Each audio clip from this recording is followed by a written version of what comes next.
এখন আমি যে বিষয়টা নিয়ে কথা বলবো সেটা হচ্ছে এসি ইন্ডাকশন মোটর। ঠিক আছে, এসি ইন্ডাকশন মোটর।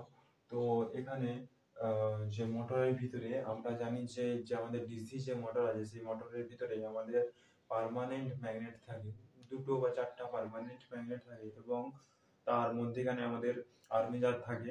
ওই আর্মেচারে আমাদের ইলেকট্রোম্যাগনেট থাকে এবং ইলেকট্রোম্যাগনেটের সাহায্যে ওই মোটরটা রোটেট করে। তো এখানে কি আছে, আমাদের এসি ইন্ডাকশন মোটরে কি আছে, এসি ইন্ডাকশন মোটরের ভিতরে আমাদের আছে ইলেকট্রোম্যাগনেট। ঠিক আছে, সাইডে আছে টেম্পোরারি ম্যাগনেট ও ইলেকট্রোম্যাগনেট আছে এবং এর ভিতরেও আমাদের ইলেকট্রোম্যাগনেট আছে।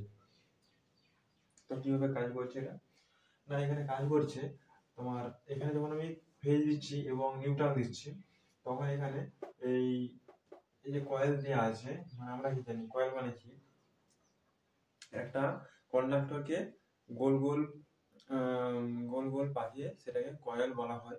তো ওই কয়েলটার মধ্যে যখন আমি কারেন্ট দেব তখন ওই কারেন্ট দেওয়ার পর ওখানে ম্যাগনেটিক ফিল্ড তৈরি হবে, মানে একটা ওই কয়েলটা ম্যাগনেটের মতো কাজ করবে, পুরোই ম্যাগনেটের মতো কাজ করবে।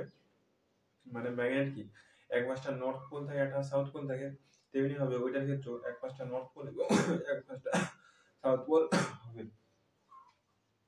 তো এখানে যখন আমি ফেজ দিচ্ছি, ফেজ লাইনটা দিচ্ছি এবং নর্থ নিউট্রালটা দিচ্ছি এখানে, তখন এখানে কি হচ্ছে, এই কয়েল দুটোর মধ্যে, ঠিক আছে, এই এখানে শর্ট করা আছে, যদি শর্ট না করা থাকতো তাহলে এটা দুটো আলাদা আলাদা কয়েল হয়ে যেত এবং কারেন্ট ফ্লো হতো না, এখানে আলাদাভাবে কারেন্ট দিতে হতো। তো এখানে শর্ট করা আছে যাতে কারেন্টটা যেতে পারে।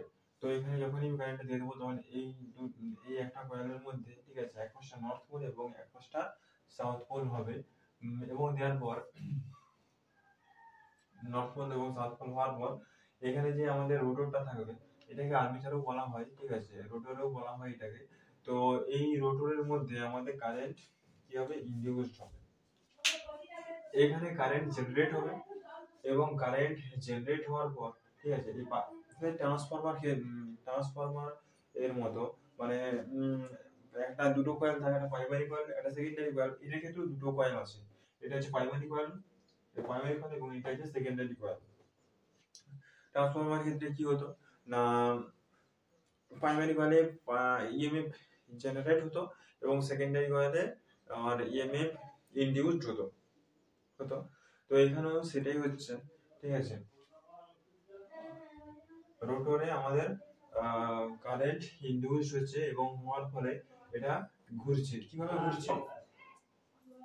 ঘুরছে এই কারণে, কারণ এই মধ্যখানে একটা ম্যাগনেটিক ফিল্ড তৈরি হচ্ছে।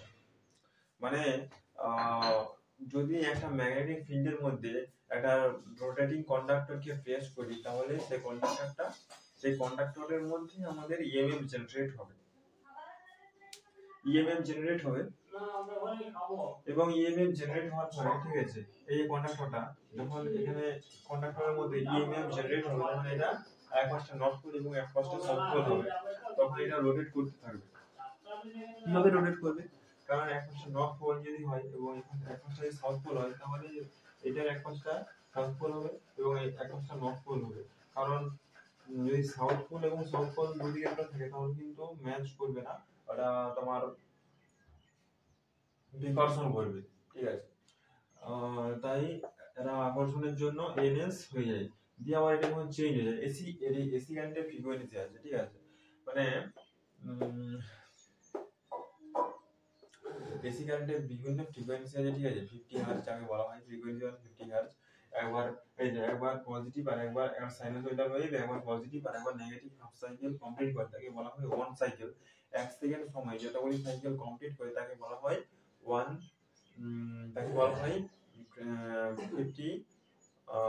ফ্রিকোয়েন্সি, ঠিক আছে। এই ফ্রিকোয়েন্সি হার্জ মিটারে মেজার করা হয়। আমাদের দেশে এই ফ্রিকোয়েন্সি এক সেকেন্ড সময়ে 50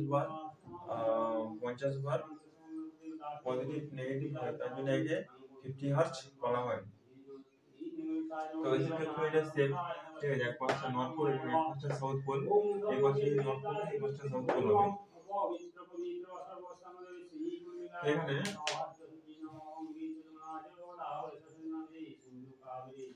এটা চেঞ্জ হতে থাকবে। এই নর্থ পোল থাকে এই পাশে সাউথ হবে এবং এই পাশে সাউথ মানে এই পাশে নর্থ হবে এবং এই পাশে সাউথ হবে এই পাশে নর্থ হবে। এটা চেঞ্জ হতে থাকবে এবং চেঞ্জ হওয়ার ফলে এটা আমাদের পজিটিভ নেগেটিভ এটাও হয়, ঠিক আছে, এবং হওয়ার ফলে এটা রোটেট করতে থাকে। তো এইভাবে আমাদের এসি ইন্ডাকশন মোটর কাজ করে।